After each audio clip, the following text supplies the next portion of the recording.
Boom or bust. Is that your business cycle? It doesn't have to be. You can smooth out that pipeline and make it a consistent source of prospects. Rebecca Hourihan has 7 practical suggestions for your business strategy that will drive growth. So, Rebecca, let's start with number 1. Hi, everyone. Welcome to the new 401k marketing podcast. After 2 years of audio only, we decided to turn the cameras on in today's Zoom forward world. For the longest time, we've just done the traditional podcast. But as we step into the future, 2024 and beyond, we're going to now have the video side. So if you're watching us on YouTube, now you'll be able to see Patrice, Hey, who's hey. been our podcast producer extraordinaire this entire time. And then we'll have guests throughout as well. So, and if you have any comments, please, in the comment section, we love to always hear from you. And also, we just got an email in. For podcast guests, we are always open to more and more guests joining. So if you want to be on the 401k marketing podcast, please shoot me an email after. But I digress. You do, but it was a Patrice, good you digression. asked me a Very good. question. Very So, good. I was asking you um, about those 7 rules that you've got, or the yes, 7 suggestions, we'll say, awesome. the Okay. basics. So I was on a call a couple weeks ago with an advisor friend, and we were just kind of talking about some ideas on how do you go from a really great conversation in our long sales process that we have in the 401k world. And how do you kind of tighten it up? How do you formalize it in a way? And it got the old wheels turning. And the first thing, which I think everyone here probably does is, seasoned professionals, you send the recap email. What did we talk about today? But as we've now migrated from video or from audio only to video, we also want to take the next step to adapt technology. So pop in your normal, hi everyone, thanks so much for meeting with me and your time. Put it in AI. Open up ChatGPT or Jasper or one of the AI features that you're using. Type in your standard tried and true, hit that generate button, see what comes up. You might be really surprised at a new way of engaging with those prospects that you've written that email 1,000 times. Say it a different way, capture some more attention. Absolutely. That's the first one. And, number 2? I'll also, when you're sending that email, what are you attaching? Now, for the longest time, people have had a brochure, an overview, a pitch deck, a PowerPoint presentation. If you're still using the same attachment that you've been using for the last 5 years, Oh, no, no, no, no, no, no, no, no, no. yes, Oh. it happens a lot. Oh, Or really? yeah. One of my favorite terms is called Frankensteining. It's where you've grabbed a slide from, a home office and grabbed a slide from a DCIO or grabbed a slide from the internet and you Frankensteined it all together. Stitch, stitch, stitch, stitch. Well, take a look at that. This is your impression that chances are, if you met with one decision maker, and in our plan world, there's usually more than one decision maker.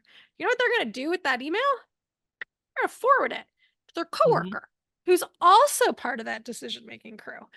And that coworker who didn't meet you, didn't have that wonderful interaction, they're going to go, oh, this is my first impression visually of who you are. So take a look at that with earnest and say, how is this representing our brand?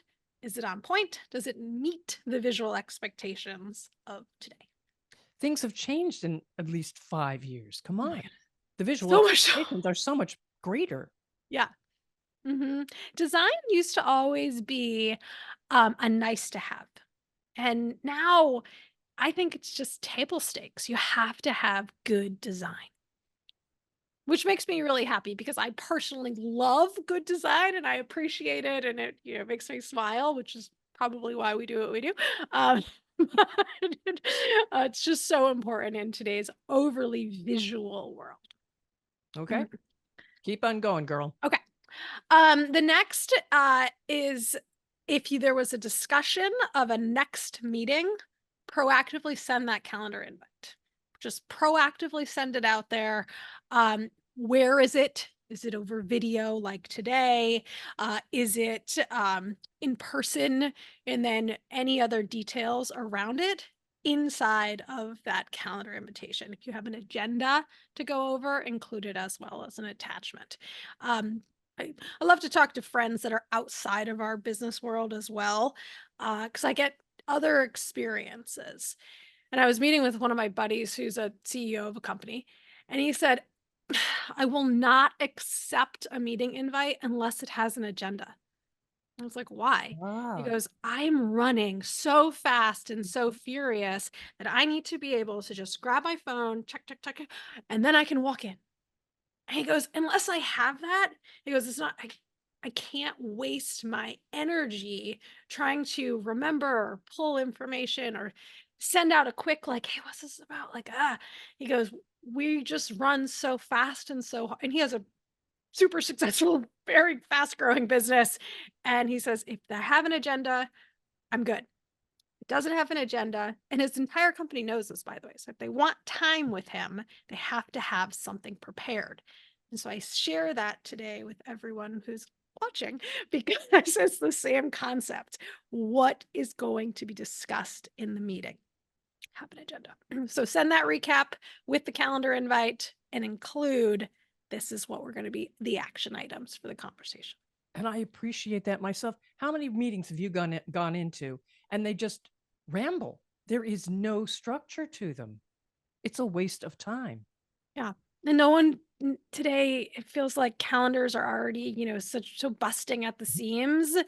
That if you don't have that structure, it allows for too much wander and then everyone leaves and I'm like, what did we talk about today? Mhm. Or what am I supposed to do What am I next? supposed to do? Yeah. Exactly. The third thing is and this I don't know why, but over the years this always gets met with this. I don't know why. I'm not sure why. If you have an idea, please share. Um, Establish a social media connection. Just pop on LinkedIn, type the person's name in, send a connect. There's Do it to nothing. any other decision makers Yeah. and follow the company. Again, I don't understand how it gets that way, but pretty simple. Another Uh, connection, endearing yourself to the company. Here I am. I do yeah. care. Yeah. And then if that person has any post, like comment or share on them as well to show social involvement, social activity. This helps because you're now making another way of introducing yourself through social media. Chances are they're going to see in their network that, oh, we have people we know each other in common. That's interesting. They're starting to understand your digital reputation around that, your social score. They're also going to look at your profile because they're trying to understand what types of news are you going to be presenting to me. So what kind of news are you sharing? Kind of updates, articles, guides, videos are you sharing on your social network, which is going to give them a good idea the type of information you bring to the table. And then they're going to say, oh, this is the type of information you're going to be regularly sharing with me. Makes them feel confident to move forward. Which suggests to me you better take a look at your digital profile. Mhm. Yeah, that's pretty important too. I think everyone here knows this. I have a 3-year-old daughter, and I keep finding this is hers, and I keep finding I'm at that stage where she's like, "Hey, mom, hold this." So I always have like rocks and stuff in my pockets, As long playground as it doesn't toys. move and make a noise, you're fine. She did hand me a uh, grasshopper yesterday. That Oh, was good for her. it was pretty cool. Yeah. Yeah. Grasshopper. Uh, Going back to social media for a sec. When you make that connection, look at the second degree connections that you have in common. Who are the folks that you share as mutual connections? And if you know that person truly, like, you actually know them, um, email them, text them, call them. Hey, Greg, I see you're connected with Alex. Can we Hmm. can we grab a quick like 5 minutes conversation? However you would normally meet with this second degree connection. How do you know this prospect? And then let them tell you the story. See if how they know them. In our business, like I mentioned, there's a super long sales cycle. So any sort of shortcut you can get is a benefit to you. And then also if the event that that prospect seems to kind of go a little bit on the cold side, which happens in our business a lot as well, you could always reach back out to your secondary connection, be like, "Hey, have you caught up with that person's name? What's going on with them?" Like, ask as the curious listener, because then you'll be able to see, like, oh, they're going through a merger, they're going through an acquisition, I don't know, the guy's on vacation, whatever it may be. And that'll give you a little bit more of that inside baseball as you're trying to figure out your prospects and your journey forward. Love it. Number four, add the prospects to your email distribution list. So, Makes sense. Michael Kitces, everyone knows him, did a study. Charles Schwab did a study. They found that clients want to be communicated with about once a week. Every single time we've talked to our advisors, they've always said they feel more comfortable messaging or emailing their clients once a month. So I ask, put them together about every 2-ish weeks. Make sure you're sending out a piece of valuable content, an article, a guide, a newsletter, an invitation to a webinar, a seminar, an event, something that has tangible meat to it. Never just send an email, just to send an email. Always have something of substance to include with it. It's So more difficult to delete then. yes. Yeah. You want to have a good safe sender score, a good open rate, a good click rate. And to achieve that, you want to make sure you have something that is clickable about, let's say, Secure Act, in plan retirement, uh, Anything in that's plan happening. Yeah. retirement income. Oh, and then, on your email, this is more on the like organizational side of your email. So this might not be your specific role, maybe someone else in your organizations, but it's good to think about. And as your email list grows, this actually becomes really important. Mm. Utilize tags. So a tag is an identifier. You could say SHRM as a tag. So if someone has a SHRM designation, you know what they need every year? CE credits. So you could add that. If they're a CEO, a CFO, if you want to really drill down, you could even use like um, age brackets. You Hmm. could even do like married, single, divorced, widowed. Like there's a lot of things that you can add to a person that helps to identify who are they, which then gives you insights into what are they interested in. So I mentioned I have a 3-year-old. So if you wanted to send a note about 529 plans and setting one up, prime target over here, because I have a kid. Now, you would want to be able to go into your CRM and your email with tags and then be able to identify any parents or grandparents. Mm-hmm. Mhm. And and say, here's a one pager on what is a 529 plan, why is it important, and how is it applicable to you? I That's love an it. example and more in the wealth management space than the RP space, but the concepts, especially as we converge more around that, it's important to have data identifiers. All right. What else? Keep on going. This is a wealth All of right. information. Personal touch. This is a interesting one. I think this is a lost art today. It is Hmm. having a great conversation and then actually following up with intention. So if someone said something in the meeting, like, uh, I really love dark chocolate. Kind of a random thing, right? Really love dark chocolate. We're like, okay, mental note. And then the next time you meet with them or after that first meeting, you go on what I usually do, by the way, is kind of random. I go on Reddit and I Mhm. go down the threads and then I find like a dark chocolate thread and there's usually some names in there, and you click on it and you're like, "Oh," and then you find some obscure red, delicious Oh, chocolate perfect, maker. perfect. Oh, yeah. I I did Yeah. this, with restaurants recently. Some foodie friends were in town, and I was like, I don't know what to go to." So I found, like, a chef's Reddit thread, got into a little bit of the it takes less than 5 minutes. You get in and you're like, "Oh, wow. Oh my goodness, some of the most amazing pasta I've ever had in my life was because of" but that's what I do is I pop on Reddit. So if you had like someone mention something random obscure like Mhm. dark chocolate or coffee, pop on Reddit. Again, this is you could Google it too, but these are just little tricks that I've kind of sharing for today's inaugural video segment. Coffee and uh, chocolate, can't beat yeah, it. Can't go wrong. can't go wrong. And then just pop it in the mail, send it over to them. And, thank you so much for a great meeting recently. You mentioned you enjoy dark chocolate. I hope you and your team can share Mhm. this. Yes, yes, yes. Something small. So personal note, that's personal touch. It just makes you stand out from everyone else. All right. Then offer valuable resources. Education sells. Today, everyone's so sick of like, buy now, buy now. Like, it's a sale.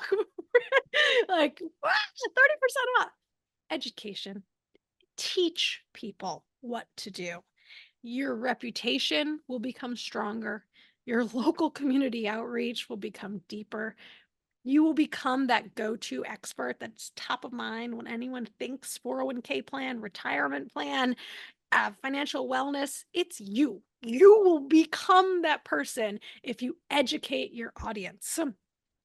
Um, there's local, depending on your target market, there's tons of local opportunities to be in print as well as digital, online, better business bureaus, chambers of commerce, email marketing, consistently email marketing your prospect list at the same time, watching your open rates, your click rates, all of that is going to add to your reputation, drive awareness, and grow your business at the end of the day. You mentioned print. Is that still as important as it used to be?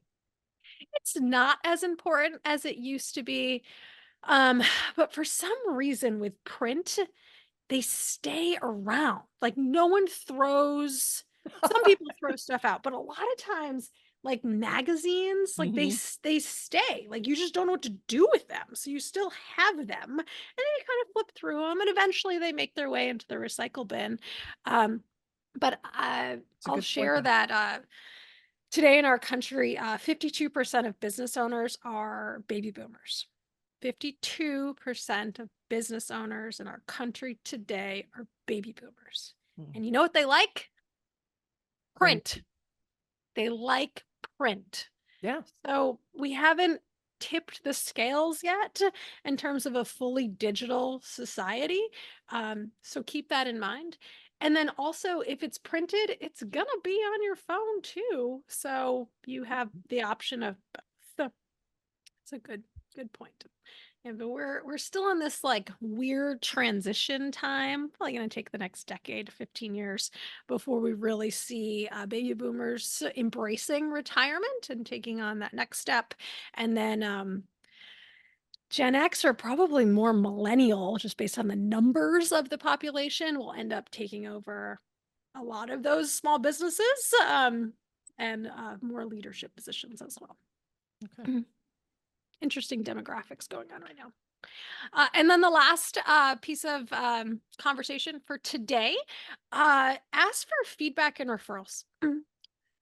So, is there anything I didn't ask you today that I should have asked you? It's always a great closing Mhm. question. Mhm. Is there anything I should have asked you that we did not discuss today? And make sure you didn't miss anything. That's kind of that back of the mind, like, oh, I've been wanting to talk about this. And then referrals. Even if this person might not be the best plan sponsor prospect, you could always still ask, like, is there, based on today's dialogue, is there another person in your network who probably could benefit from our services? And then always, always, always be asking your clients and your centers of influence for more healthy introductions too. That's great. And you don't have to be so crass about it either. The way you just did it was perfect. Is there anyone else in your network who I might be able to support? It's awkward asking for referrals. It's super awkward. Yeah. I think it's a muscle. You have to get used to, you have to get better at it. Look in the mirror, And practice then with when it your works, coworkers. and then when it works, it makes it that much better. Yeah. Yep. But I don't know why. It's always an Yeah, awkward question. If anyone has any tips on how to make it less awkward, love to have those. Would love to share them because an industry will get stronger together. absolutely. All right, Rebecca, is there something you haven't mentioned? Do you want to make sure you still do? No, that is pretty much it. I would say just stay consistent, be genuine to who you are, and focus on value driven content, which is going to create meaningful connections with your prospects, your clients, and your centers of influence. And how can people reach you? Rebecca, or you could email me directly, Rebecca at 401k-marketing.com. And I'm always on LinkedIn. All right, folks, this podcast is a tool. Use it. Follow, share, and thanks for being with us.